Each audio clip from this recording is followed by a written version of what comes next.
Hello everyone and welcome to the channel. Today I'm going to show you a rather different game to some of the others I have been showing recently. I'm going to wind the clock back a little ways back to World War I. Now I know I've shown First World War games elsewhere on this channel, but this one's a little bit different. It's on the list of games I own that makes you want to go arr, but for all the wrong reasons, because we're not dealing with ordinary pirates here. I tend to disapprove of the Hollywoody ones. Today's game is the Kaiser's Pirates. Now this was first produced in the early 2000s by a company called StrikeNet Games. It was then bought over by GMT, who reissued it in 2009, which was roughly when I bought it. Typically for GMT, the artwork is incredible, and it is a subject that you don't often see treated in many games. I am aware of a few board games out there that deal with elements of the German commerce raiding efforts in World War I, but they tend to follow the famous ones. I know there's a couple of games out there where you can play the Emden, or the forces pursuing Emden. And it tends to focus on the warships rather than the disguised raiders. And of course the tone of this game is very much set by this painting of the cargo liner Otaki defending herself from the German raider Moor in 1917. I hope I'm pronouncing that right, but this action resulted in one of the 2 VCs issued to merchant marine crews in the First World War. And although the Otaki, as you can see, she's losing the engagement rather badly, she did land a good number of hits on the Moor and even set her afire. So there we go. In this game, of course, players, as the title suggests, take the role of the Kaiser's pirates. You all command a group of either warships or commerce raiders, and your job is to basically try and sweep the sea lanes of Entente shipping. Now there's an interesting wrinkle to this game, which I'll get into in a minute, but first I just want to carry on with the theme of the lovely, lovely artwork and just turn the box round so you can get a sample of what the cards are like. Now this is a card game, not a board game, so it's very portable. It's one of those that has followed me to work on occasions, and if any of my colleagues happen to be watching this video, they will recognize it because we have played this during lunchtime, guys, and had quite a bit of fun with it too. But I'll just bring the box in close so you can see some of the card art. So that is the famous German cruiser Emden, and the cards are incredibly simple. There's a coal pile. Optional rule: warships and certain larger raiders tend to suffer from fuel shortages, which is quite right. National flag, fairly explanatory. Lovely graphic of the ship herself. And now this game basically works on opposed dice rolls to resolve things. So you see the ship has attack and defense dice. A very simple mechanism. You roll the dice shown, pick the highest number and compare it to what your opponent has rolled. Of course, the victory points. And that's it.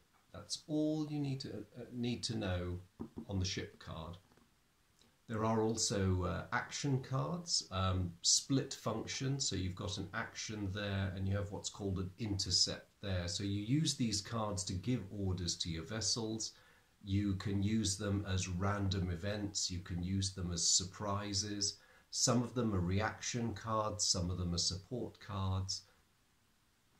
And all of them, the one thing they have in common is that they're all gorgeously illustrated. This is a very, very pretty game. Now, this box is big. This is the kind of box you would expect a large board game to come in. So you will be surprised if you ever get your hands on a copy, and I'm afraid they're a bit hard to find these days, but you can still find it. Big box, light on the components. So when you open up the box, the first thing you encounter is effectively 2 large decks of cards, packet of wooden cubes, some rather nice dice, and player aid card. Really, this is just an explanation of what all the special action cards do. So you can, this is quite a handy thing to have. You can reference this during play without having to keep looking at the rule book.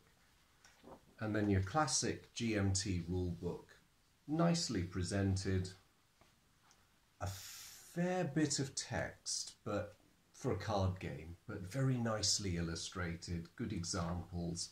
And most helpfully, this is a GMT touch, which I've always appreciated. Just enough of a player aid with a sequence of play to keep you from having to look inside the rule book every few minutes. You can, once you get used to this game, just play it off the back with the player aid card. But that is it. That is all you get inside that box. So, how much gameplay is there to this? Well, actually quite a lot. I would hesitate to describe this as a realistic simulation of the war at sea. I mean, its simple mechanics prevent it from being that. But it's one of those games that, to my way of thinking, achieves or tries to achieve just enough chrome to please the history buffs, while remaining playable and easy and sociable. In some respects, this game is a little bit akin to games like Atlantic Storm and Pacific Typhoon and Mediterranean Sirocco, which I've reviewed previously. So, a quick look at the different card types you get. Now, you remember you've seen the action cards on the back of the box. That's a fairly standard action card, Interrogate. Now, raiders in this game begin the game concealed. They're not recognised. They look like ordinary merchant ships. I'll show you what I mean. There is Prince Æthelfriedrich. You see that Jolly Roger there? That denotes that this ship is a raider. Outwardly, she's a merchant ship. And even if she attacks Allied or neutral shipping, there's only a chance that she will be recognised. When a raider is recognised, the owner has to turn it on its side to show that everyone has been warned and knows that this thing is not what it seems. Now compare that with German warships, mostly cruisers, pretty much exclusively cruisers, which cannot disguise what they are. They might disguise their identity, as one or two tried to do, but a cruiser is a cruiser. You're not hiding that fact. Note the difference.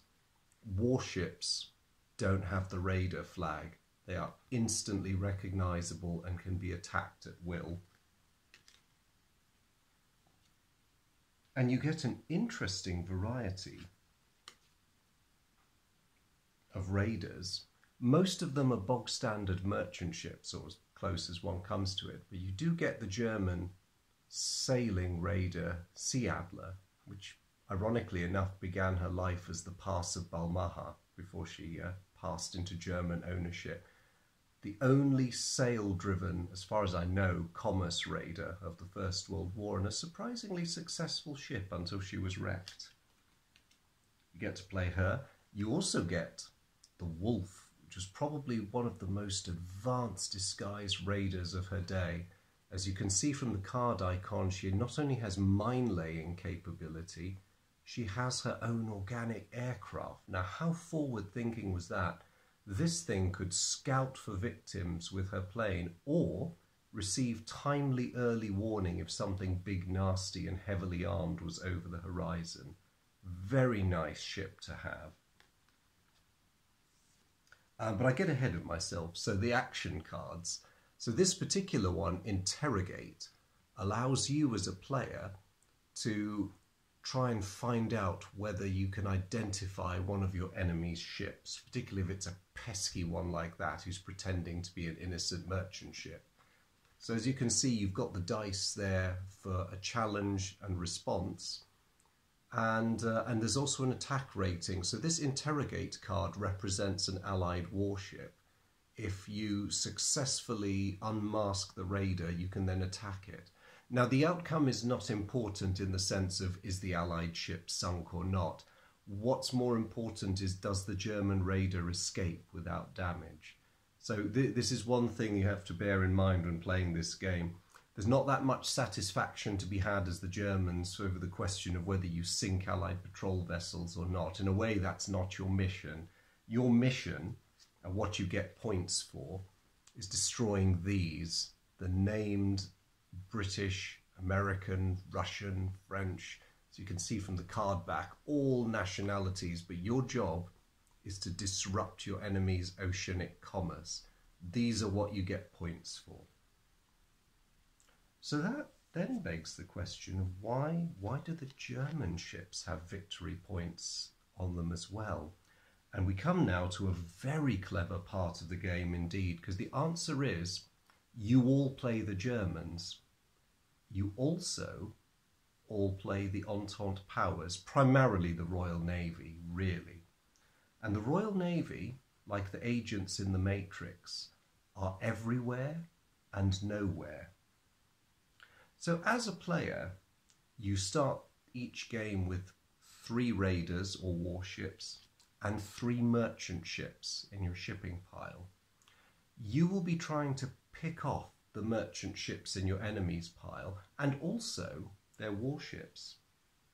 Because when you play these Intercept cards, you can either play them to trigger an attack by one of your ships on an enemy merchant vessel. So you could play this card sideways on the Wolf, say, to order her to attack the Manchester commerce on your turn.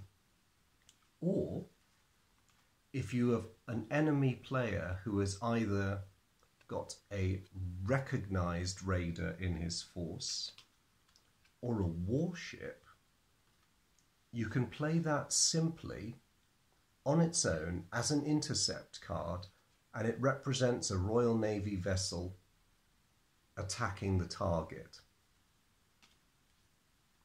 So you are playing both sides at the same time with an eye to gaining victory points. And a bit of advice, if you get these specific named British warships, like HMS Sydney over there, hang on to them, because most British, most intercept cards have an average attack capability. The named British warships are quite powerful and are very useful at taking out German cruisers. Another clever element of this game is the cards are so constructed that it is a very painful decision. Do you use a card for its intercept instruction, or do you use it for the often highly useful event capability that it comes with? We've already seen what Interrogate can do. Very, very useful for unmasking suspicious ships if you roll well. There are support cards like Special Cargo, and that one doubles the victory point value of ships that you sink. And there's these blue background ones, which are response cards. These are surprises that you can play straight out of your hand in response to an enemy order. So if a raider or a submarine, because you do get cards representing submarines too, attacks your merchant ships with mines, you can counter with this card. And your enemies are often left guessing, what has he got in his hand? Now, resource management is a very important part of this game, because you start the game with 6 action cards, and you can play as many as you want during your turn, but you only ever draw 1, barring play of a special card, at the end of your turn. So if you go on an absolute blowout on one turn and play 4 cards, you are going to start the next turn with only 3, and that's something to be borne in mind. But because the cards are so useful and there's so much you can do, each turn is a temptation to really reach out and slap the opposition. But you must be careful, because like those commerce raiding captains, you are on your own. You have been left to your own resources and your own cunning. The sea and most of the surrounding bases belong to your enemies, and you do have to bear that in mind. There's a final clever element to this game. It's designed for 2 to 4 players, and I find the optimum number is 3 to 4. You get a lot of decent tension with that. But what if you want to play on your own? I mean, you could play it solitaire as it is and just be terribly honest with yourself. But they've thought of that too, and this very clever design comes with a small deck of cards that control what the rules call the phantom player. So if you want, you can set up what amounts to a 2-player game, but it's entirely solitaire, and this very clever game system, based entirely on random card draws, dice rolls, and even the ability to counter your card play, can present quite a challenging opponent, even though it's not alive. If you're a particularly good card sharp, you could get used to this and you'd probably get good at reading the deck. But I find there's just enough cards in the Phantom player deck, and it's reshuffled at the end of every Phantom player turn, to give you a challenging, fresh and an interesting game. So on the whole, despite the very light components that you get in this massive box, there's an awful lot of game to be had. So the burning question now is, how does it play? I've given you a very broad overview. In my next videos, I will be demonstrating a sample of how the game works between 2 or more players. And I'll also try and get a quick one done to show you how the Phantom player works, because although I won't say this is my favourite naval game, it is definitely up there as a very, very clever design that I do appreciate. And the artwork is just gorgeous. Being a bit of a naval history and ship buff, I'm always attracted to that sort of thing. So I will get myself organised, and I shall get a couple of these games captured on camera, and I will look forward to seeing you then. In the meantime, thank you ever so much, as always, for your company. If you're regulars, hello. It's very good to see you again. And if it's your first time, welcome to the channel. I hope I'll be seeing you again. But in any case, thank you very much for tuning in.